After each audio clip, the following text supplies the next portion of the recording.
Hey Google, what's the average macronutrient ratio?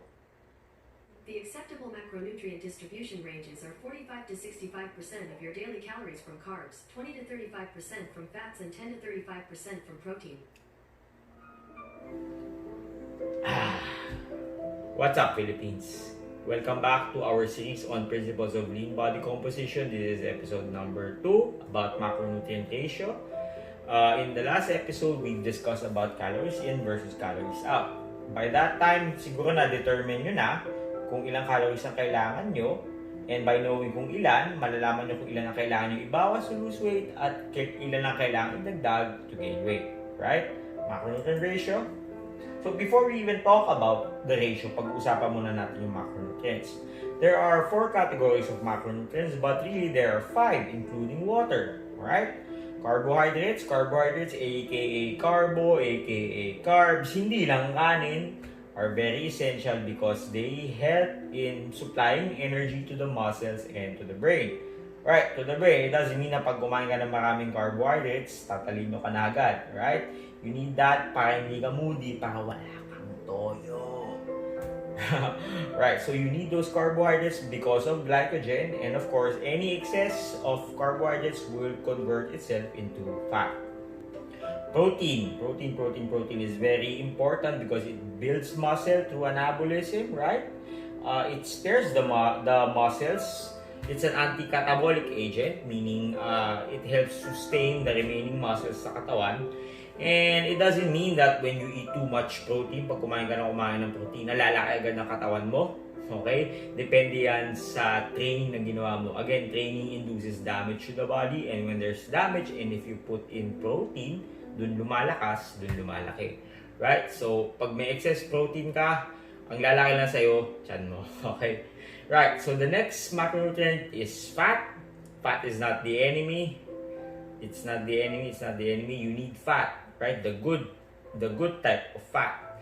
Because fat is needed for hormone production. Your brain needs fat because it's covered with fat, right? It helps delivers minerals, some sort of minerals such as vitamin A, vitamin D, vitamin E. Those who are fat soluble, they need fat for them to be dissolved. If not, may impact yan sa katawan mo, and that's very dangerous. But it's not an excuse na kumain ka ng crispy pata ng marami, okay? You need fat, but any excess fat would, guess what? Turn into fat. Right, so when you know these macronutrients, you have to get the right ratio depending upon your goal. Okay? So this is just an example of a typical ratio based on WHO, right? World Health Organization. Para may idea kayo about macronutrient ratio. Another one is an example of a keto diet, right? So yung RDA typical, obviously mataas sa carbs. Keto diet, mababa sa carbohydrates. Walang tama o walang mali dito. We're just giving you the fact that you cannot have 100% carbohydrates, 100% protein, 100% fat. You have to have ratio, right? So, what is your macronutrient priority? And more importantly, what is your goal, right?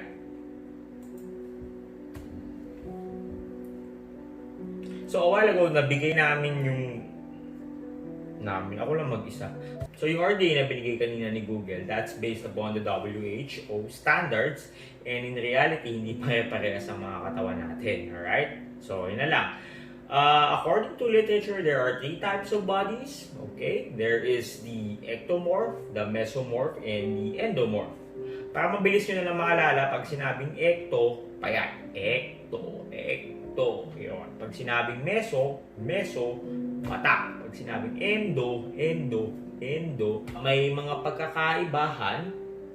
It means that each corresponding body types have their own macronutrient ratio needed for it to be able to sustain itself. You may see na yung mga ectomorph, bakit gano'ng kadaming kinakain nilang carbohydrates, kanin sa madaling salita, kahit kasama ng kaldero, hindi sila mabilis tumaba, sorry. Bakit yung mga mesomorph, kahit onting protein na nakakainin, patak na agad?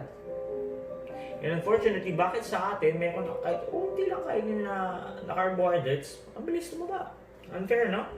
So there's a growing literature that says that weight gain and weight loss depends upon setting the right ratio with regard to your body type, right?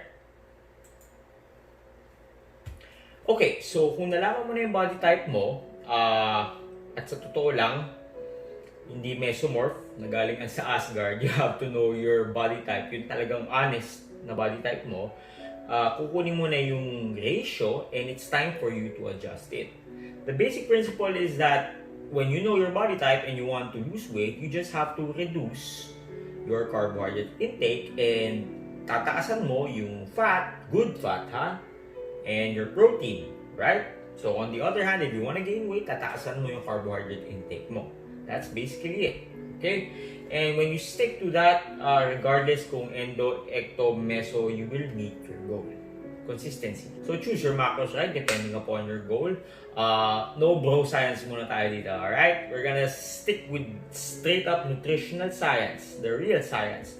Later in these episodes, pag-uusapan natin yung best time to eat. Siyempre, nandito na yung mga intermittent, mga keto, intermittent, vegetarian, right? Hindi pa natin dinidisregard yung timing, okay? Pag-uusapan natin the next time around. And also the quality of macros. What are the best sources of carbohydrates, best sources of protein, best sources of fat. Again, salamat muli. Stay safe sa lockdown na to and boom, Meso.